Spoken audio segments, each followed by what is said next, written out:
আবার বিয়ের সানাই টলিপাড়াতে। তবে এবার সুখবরটা এলো কলকাতার বিখ্যাত গাঙ্গুলি পরিবার থেকে।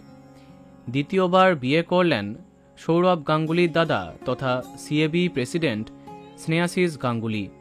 অনেক দিন ধরে সম্পর্কে ছিলেন স্নেহাশিস গাঙ্গুলি এবং অর্পিতা চ্যাটার্জি। অনেক বছর একসঙ্গে কাটিয়েছেন তারা। অবশেষে আজ 21শে জুলাই 59 বছর বয়সে দ্বিতীয় বিয়ে করলেন স্নেহাশিস। ঘরোয়া আয়োজনের মাঝে তাদের আইনি বিয়ে সম্পন্ন হল। সিঁদুরদান, মালাবদল সবই হয়েছে। তবে জানা গেছে তাদের বিয়েতে হাজির থাকতে পারেননি সৌরভ গাঙ্গুলি এবং তার পরিবার।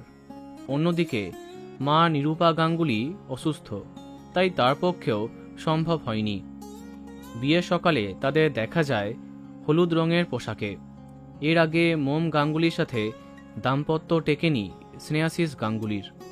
তার আগের পক্ষের একটি মেয়েও আছে।